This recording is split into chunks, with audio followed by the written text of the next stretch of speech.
If you could have a coach help you identify and focus on what's important, would that accelerate your success? If you answered yes, then this podcast is for you. Each week, my guests, professional coaches, will share one actionable piece of advice to help you level up wherever you need it most. My name is Chris Ippolito, and welcome to the Get Coached podcast. Hi, David. Hey, how are you today, Chris? I'm doing great. How about you? Living the dream. Awesome. So we're going to talk a little bit about, when we first kind of like sat down and did our initial conversation, I realized that you maybe didn't write the book on networking, but you've definitely written a lot of books on networking. And one of the things I saw on your website that I loved was stop your network from sucking. So that's basically what we're going to talk about today. Love it. Let's unsuck some networks. Yeah. So let's just dive into that. So tell me a little bit, give me some of the background on why you decided to start writing books on networking. That really came about because that's how I built my network. They always say you should, build my business. They say you should write what you know. And I had started my own consulting and coaching practice now almost 15 years ago. And when I first got started, I didn't really know a lot about how to market or how to build a business, but I knew I felt comfortable talking to people and going out. So I just started showing up at events and meeting people, like grabbing cups of coffee, and kind of built from there. So when I started to really look at how I could help other professionals, I realized that networking was something that was very natural for me, but not so much for other people. So that's kind of where it was the genesis of diving into the networking or diving down the networking rabbit hole. Right. And so you've written, is it 9 books on networking specifically, or just 9 books in total? I think 9 books in total. I think right now we're at 6 or 7 books on networking. Yeah. And you've got networking for millennials, networking on LinkedIn, networking. You've been writing a networking series and trying to niche each book to something in particular, right? That's kind of been the premise of it. Exactly. The first one was called Networking in the 21st Century, Why Your Network Sucks and What to Do About It. And that's still kind of, the big quote unquote textbook. But I did realize that different groups need to approach networking, not completely differently, but they all have a little bit of a different flavor, right? And so I wanted to make it as easy as possible for somebody who was a millennial, or for someone who is a solopreneur or a freelancer or a salesperson. Just pick up a book and go, okay, this is how I can get better at building my network and kind of leverage opportunities from it. Yep. So That was the where that all came from. Yeah, that's a great approach, because then there's going to be more relevant and tangible tactics and advice and tips for that specific reader. Whereas if somebody wants to learn kind of in more broad sense, it sounds like the book, The 21st Century, is the one that you would maybe suggest people taking a look at. Yeah, exactly. Okay. Exactly. So you've been writing books for a while, and you built a business and have been successful doing and leveraging networking. But what would be some of the bad advice that you commonly hear when it comes to networking? How much time do we have, right? There's a couple things that I think people really get wrong about networking, and it really kind of sours them to the whole process. I think the biggest mistake that we teach, especially younger professionals, is they hear networking is important, and then there's nothing else, right? There's no actual definition of how this works. There's kind of this assumption that everybody just knows how to build a network. If you build it, they will come. And so I think some of the biggest mistakes come in where there's really no guidance. But then even above that, I think that there's still this focus on very transactional networking. There's this idea, hey, go to a bunch of big networking events, go to conferences, walk in a room full of 100 people and some bad appetizers. That's networking. And what I'm really trying to do, and what I teach, is this idea that networking is relational, right? Networking takes time. It takes really being able to build a relationship with another person. Now, that doesn't mean you have to be best friends, but it isn't just, I say networking is a process, not just an event. And so I think that the more we can help professionals understand that this is a long-term process, the more effective they can be. Yeah, that makes a lot of sense. I would say I was one of those people who thought networking was just going to large events and drinking the bad coffee and eating the bad appetizers and handing out business cards, Right. which was why I hated going to them so much, Mm-hmm. especially as somebody who is a little bit more leaning on the introverted side. And I believe that's one of your books, is it not? Is Networking for Introverts? Or do you, I can't No, remember it's now. actually it's a chapter in one of them. Okay, Yes, I chapter. definitely address it. So there's a lot of people out there who would self-identify as introverts or are maybe sometimes it's falsely identified and there's just more of a fear of going out there and reaching out to people. But for that type of person who has either that fear, the reluctance, or is self-identified as an introvert, what's maybe a little tip that you would share with them to help them get that process started of networking? You touched on something I think really important, which is most introverts self-identify as introverts. And it's become kind of this cool thing to say, well, I'm just an introvert, and use that Yeah. as an excuse to not reach out, to not start relationships. Yeah. Yeah, there's a chapter in the first book where I actually kind of call into question the whole definition of introvert. What I think is actually important, though, is that it's not an introvert or extrovert thing. Most people don't like going into a room full of strangers. It's like the first day of school. Nobody likes that. You know, is anybody going to like me? Am I going to have any friends? And so it is stressful. And we don't like doing stressful things. So I think one of the biggest challenges with networking is that it's gotten a bad reputation, right? Because you thought it was going into that room of strangers. And if you're naturally a little more quiet or shy, or really just if you're a normal human being, it's tough for us to put ourselves just out there in a room full of strangers. Yeah. We start going, oh no, I don't want to do that, and I'm going to stop doing it. What the biggest thing I could suggest, if you do feel that you're a little more quiet, or you don't like those big events, don't go to them. That's not networking. It's helpful. I'm not saying not to go to networking events. I think they're a really great way. They're like a singles bar or a party if you're single. It makes sense to go where all the other single people are, right? But Right. you're not looking for a person to propose to. You're actually looking for somebody that you might want to go on a date with. Same thing with networking. Go to a big event. It's really, you're there to meet some people who you're like, oh, I think there's something here. I think we might be able to follow up. If you think you're a little more quiet, a little more shy, that's why I love the one-on-one conversation. Just somebody you think there's something there, reach out, say, hey, would you like to grab a cup of coffee? Right. It's 45 minutes. It's painless. You know, with technology, I do cups of coffee, quote unquote, with people around the country and the world, virtual coffees. But take yourself out of that big group event. You might go, well, I don't like big groups. Great. Can you have a conversation? My guess is you've done that once in your life, Yeah. right? Probably more than once. And so really focus on that. And that can be a very powerful way of building a lot of great networking relationships.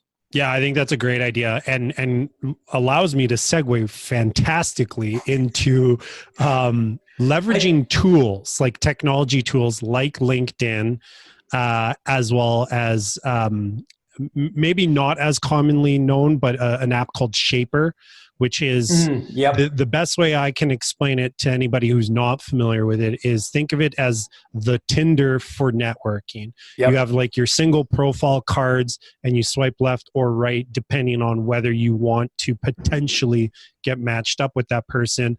Then it opens up a chat and then you go back and forth and ultimately decide on either a coffee if you're local or a virtual coffee, like you said, which I've done both. And to be honest, using Shaper is actually what really helped me get out of my shell a little bit, Okay. because it allowed me the security of being behind a screen, one-on-one as well. And I just felt way more comfortable just being able to text, because that's really what it was, like messaging back and forth until we Right. identified like, yeah, there is actually a good match here.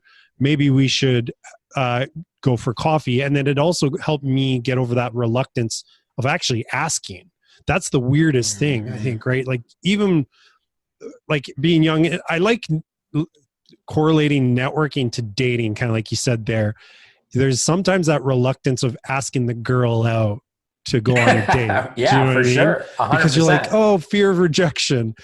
But you, for some reason, we take that over with us when it comes to networking. Like, hey, what if Mm-hmm. I ask this person to go for a coffee or a Zoom call and they actually say no? Like, oh, who cares? Do you know what I mean? Right, Like, right, right. it really helped me out with that. So, I was I wondering if love you could that. share a little bit about some of the maybe like techniques or approaches or just some like surface level guidance for people who are in that shell, really haven't started networking, but how to use things like LinkedIn and Shaper to get them going and build the Mm-hmm. habit and build the process, and then ultimately maybe shift it more to a face-to-face. Yeah, I love that. The dating analogy between networking, I think, is so powerful because it really is just about starting relationships, right? Reaching out to another person. I think I was very fortunate that in my career, I got started in the sales world. So I kind of had that comfort already with asking, and hey, if they say no, it's okay. But I love that what you just said there, this idea of kind of warming up and getting used to reaching out in a comfortable way. And I think that that's actually one of the most powerful things about technology is it gives us more tools to do just that. One of the biggest things I could suggest to somebody is that today we have more tools than ever to start relationships, whether it's Shaper or LinkedIn, to cultivate those relationships, and then to leverage them. You have to not use all of the tools available because that would be kind of crazy, but Yeah. you have to realize that you need to use both the online and offline tools. They are not exclusionary. I think a really bad question is what's better, online or offline networking? Mm. Because it's there's just networking. And then there's different ways that you can engage and communicate. So I think a very simple way for most people to get started, and this is really unsexy advice, but I have to keep giving it because nobody is listening to it, is, or maybe it's just me, go work on your presence first before you ever reach out to anybody. And so, like, for example, with LinkedIn, go look at your LinkedIn profile and ask yourself, if I didn't know me, would I want to accept a virtual call with this person?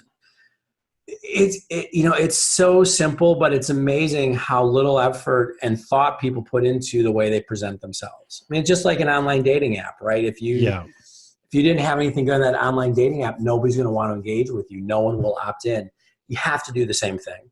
Yeah. So if that's LinkedIn, if that's Shaper, if that's your Twitter profile, if that's a website you have, especially if you're an independent professional, for example, man, you've gotta have that online presence so that when I Google you, I mean, whatever comes up, I'm going to make some judgments on that right away. So I Yeah. think that's the first step is like, just make sure you took that virtual shower and put on a nice outfit before you went to the event. Yeah. Comb your hair. Yeah, right. if And you that's got, it. if you still have hair. Yeah. That's exactly right. Shine the dome.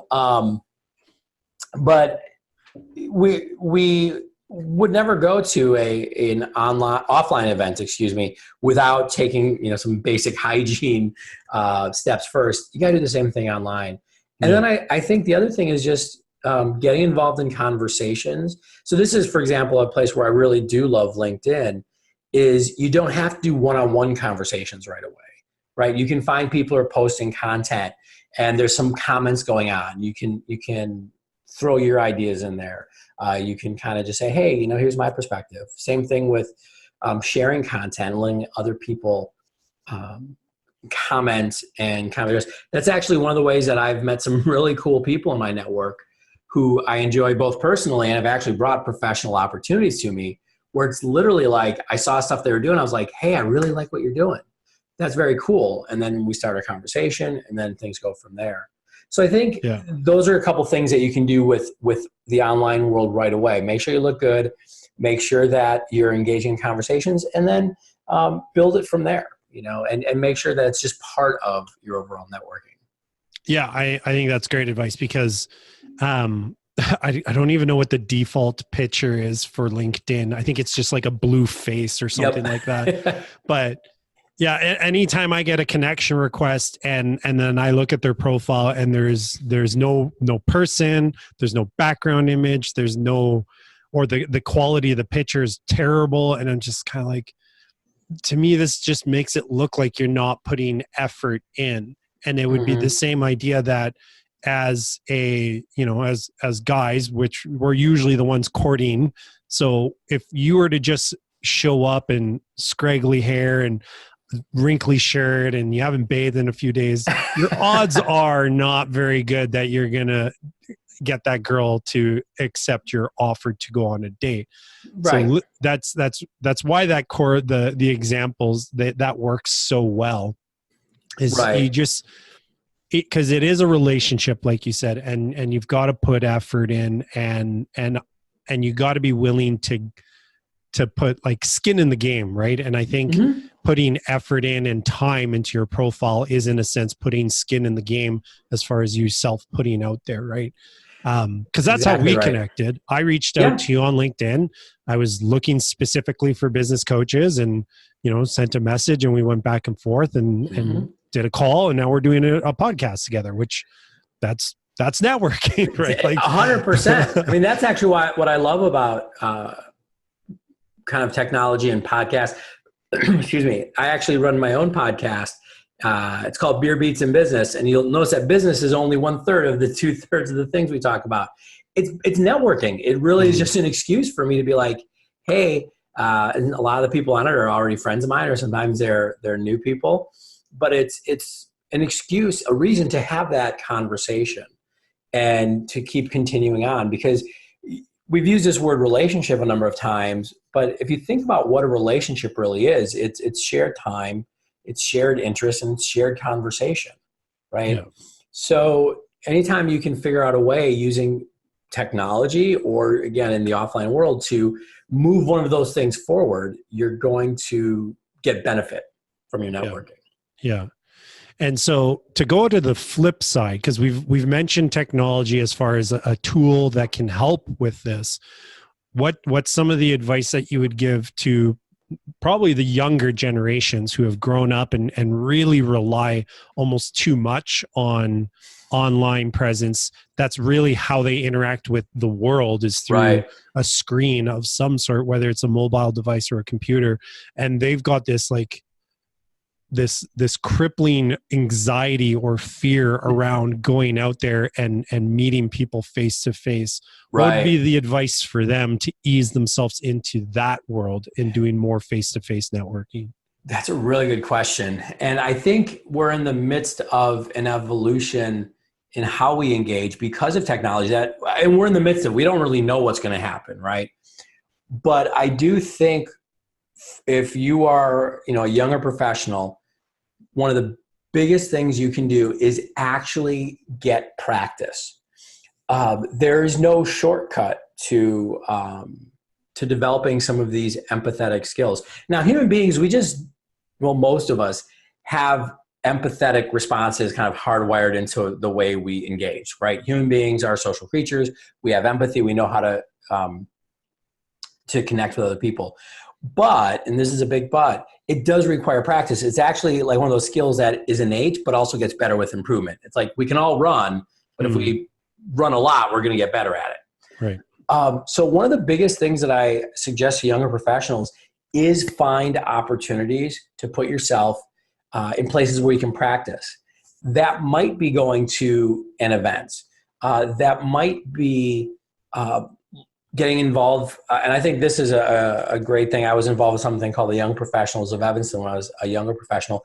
Find groups that kind of cater towards younger professionals and practice there. It might feel a little safer. The one-on-one networking coffee, I think, is a great place to get that engagement. Even if you're not trying to get something, quote unquote, from networking, just getting that practice can be huge, because you can't. The online world will only get you so far.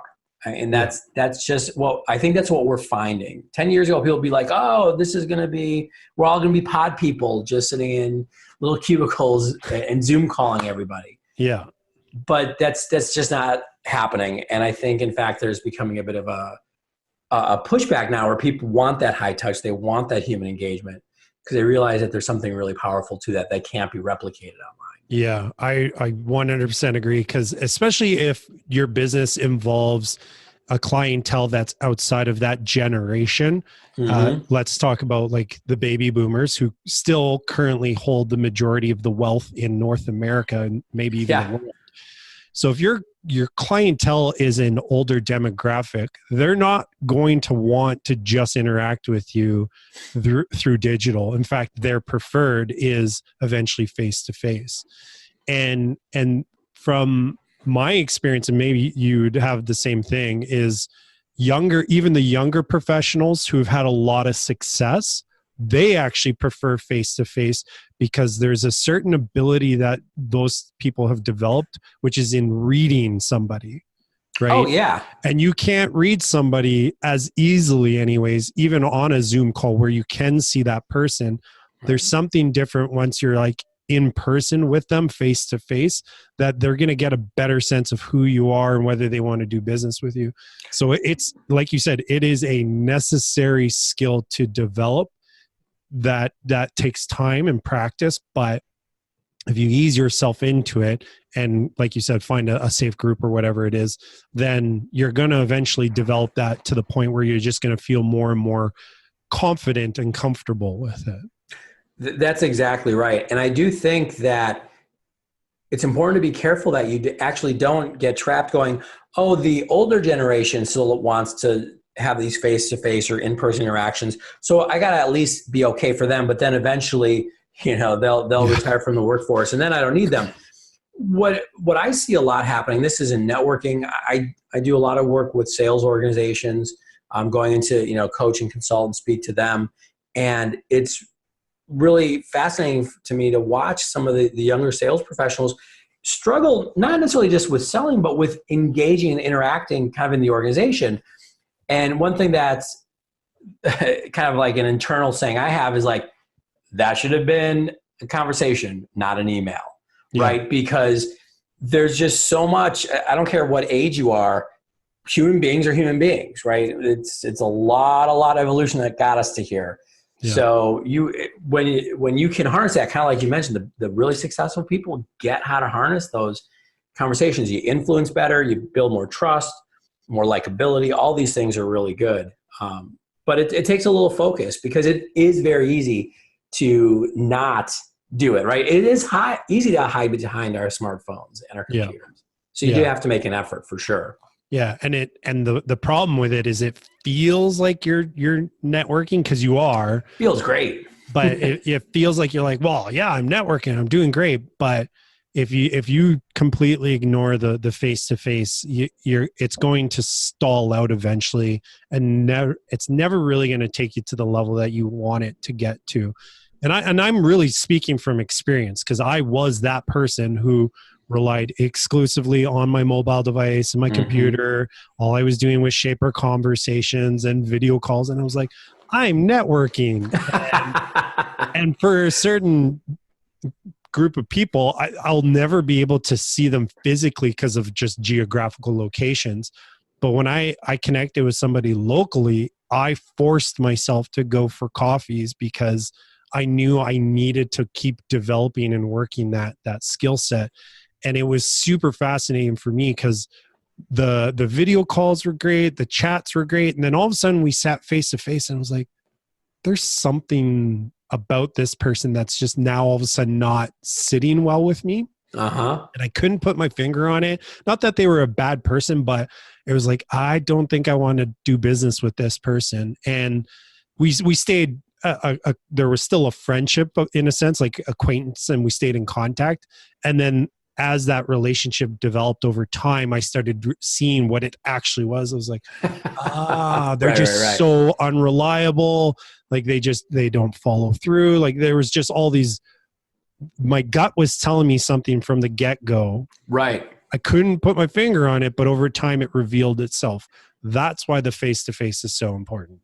Yeah, there's so many ways that human beings engage and interact. And we know some of them we don't. Some of them are kind of below the conscious level. Yeah, there's that person you meet and you're like, I don't know why, but I don't trust them. Or conversely, you're like, I don't know why, but this person I trust, I want to work with this person. I like their energy, their enthusiasm, their excitement, whatever it is. And I think that it does take some effort, because it is so easy to just say, hey, I did some emails. I sent, a text to somebody. I've done some networking. What I will also suggest, though, is it's really interesting if you do start to put this effort in. And here's the trick. I think that, especially if you're a younger professional, the advantage you have is time, right? When you start, you can start a lot of relationships now and let them build over time. Where someone who's, maybe more of a veteran professional doesn't have that same luxury. But you also have to go in with kind of an open expectation where you're not looking to get a direct benefit right away. Some of you even just said that story. You're like, we still kept in touch. We still had contact after that. But and so you have to go, I'm going to go have that cup of coffee. Maybe something will come from it, but maybe something will come from it in 6 months or 2 weeks or in 2 years or 5 years. Yeah. I mean, the example, if you went to college, and I'm dating myself a little bit, but I've known my college friends for over 20 years now. So yes, we had the strength of that relationship then, but then over the last 20 years, we've just known each other. So I know I can call people and say, like, I need this. And they're like, yeah, sure, no problem. Mm-hmm. And same thing professionally. There's people I've known 10, 15, 20 years. If I want an introduction, they're not like, I don't know. They're like, yeah, no problem. So you can plant those seeds now, and you've got a lot of time to cultivate them. Yeah. Yeah. That's super important is the planting of the seeds, because you just don't know what seed is really going to take root and blossom into something spectacular and amazing, right? Not that that's not the intention going in. It's, you just never know. And that's also why you go in with the attitude of, you know what, let me see how I can add value to this person. 100%. That's what's, I love analogies, I guess, but that's like the fertilizer to that relationship. You're planting seeds, but then you got to help it grow a little bit. And you do that by offering something, right? And again, this is all just from experience. I'm sure it's been kind of the same with you, David, but it's, there's so much to do about it. And I like how you said it's a process, because the thing about networking is it's not going to be like, oh, I'm going to start networking and then see results next week. It's, I'm going to build relationships, and over time, the value of those relationships will come back to me, tenfold kind of idea. That's exactly right. I had a client, I had said this and I didn't even remember saying it. And then he mirrored it back to me a while later. He goes, D, you once told me that good networking is solving a problem that you're having in 5 years. You don't know what the problem is, but you're solving a problem in 5 years. Yeah. And so I think that's exactly right. You plant those seeds. I love the fertilizer analogy. That's also, I think, where social media and technology are really valuable, because it allows us to stay in touch in a way that's, you can scale it more easily. It doesn't take as much time and effort. I love being able to post content that my network can see, and vice versa. And the thing is, you don't have to be best friends with everybody in your network for your network to be successful. I know that you and I have kind of shared some stories from our past. There's actually a lot of science behind this. It's just a lot nerdier and, not as exciting. Feel free to read the books. Feel free to read the books. It's in there. But for example, Mark Granovetter wrote The Strength of Weak Ties, which is the most cited paper ever in sociology. And this is some research that showed that most of the time we get jobs through people that we know, which may sound like common sense, but what his research showed was that most of the introductions were not from people that were strong ties, but what he classified as a weak tie, somebody that you saw between once a week and once a year, right? It wasn't the strength of the relationship that dictated whether it was useful, but rather, did the person know about other information that you didn't? Yeah. Right. So even as you're building these relationships and cultivating these relationships, it's not about trying to get 150 or 200 or 500 best friends.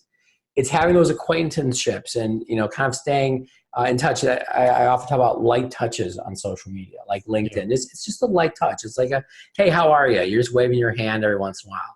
And then when it makes sense, when, for example, somebody posts something, you're like, hey, I can help you with that. I can get you introduction there. Or considering like maybe what you do for a living, and you're like, oh, wow, that's what I help my customers do. Yeah. Then you reach out, and instead of starting from scratch, you're starting that relationship much farther along. Exactly. Yeah. I don't want to belabor the point, but it's just so important to start as early as possible with the intention of it's a long-term plan and strategy. You're building these relationships for life, not just for the weekend. Yeah, people who talk about networking for a job, they're like, oh, I just lost my job, I need to start networking. I'm like, oh, no, you're way too late. Yeah. It's when you that first week at the new job, that's when you start networking for the next one.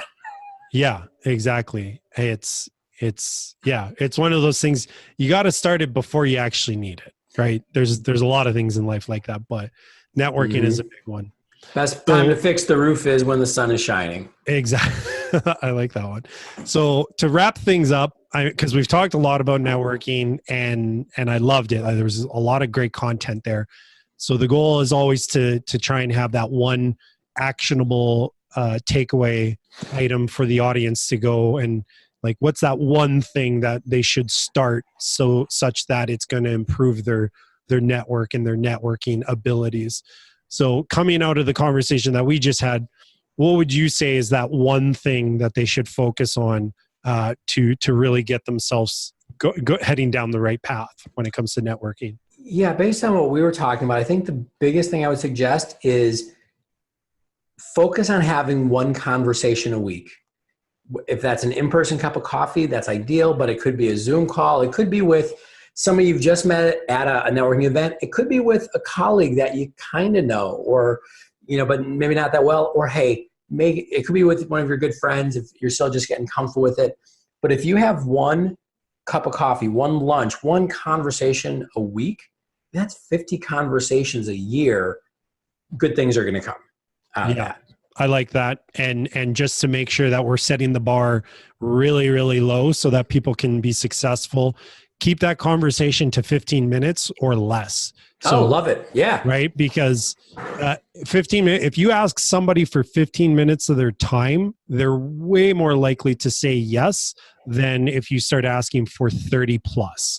Even 30 minutes or less, I think you'll still have some success, but more so to get you out of your comfort zone, but also be within like 15 minutes is nothing, right? Like once you get a conversation going, you'll actually probably blow past that 15, but have the discipline to actually keep it to 15 and just say, hey, I got to go. This was a great chat. Let's stay in touch. Let's connect on LinkedIn if you haven't already. Because that's what my process was. And so I would say use a tool like Shaper. I think that's a great one to get those connections, to find more people to do this with. If you're like, well, where do I find 50 people in a year to have conversations? Use something like Shaper. When you have that 15-minute coffee meeting or 15-minute Zoom call and it goes well, then say, why don't we stay in touch through LinkedIn? And then that's how you can follow them, make comments and blah, blah, blah, and all that other stuff that we were talking about. But yeah, I like that. Aim for a conversation, one conversation, 15 minutes or less per week, and you're setting yourself on the path to building a strong network. Perfect. Sounds super counterintuitive, doesn't it? It's like somebody saying, just do 10 push-ups a day and you'll get ripped. And you're like, no, that doesn't make any sense. But it's more forming the habit of doing it on a regular basis. And then all of a sudden you're like, hey, this is easy. And then you're going to just do it more often. That's exactly right. Yeah. Awesome. Well, that was a great conversation. Thanks, David. I really appreciate that. Where can people find you if they want to learn more about you, the books, and just all that kind of stuff? Yeah, our online home is davidjpfisher.com. That's an easy place. And also I spend a lot of time on LinkedIn, linkedin.com/IamDfish, IamDFISH. And after you're done listening to this podcast, go check ours out at Beer Beats and Business. We'd love to have you. That's awesome. I'll include all that in the show notes and description of the video so people can just easily find you and connect. Perfect. Awesome. Thanks, David. Thank you. Take care.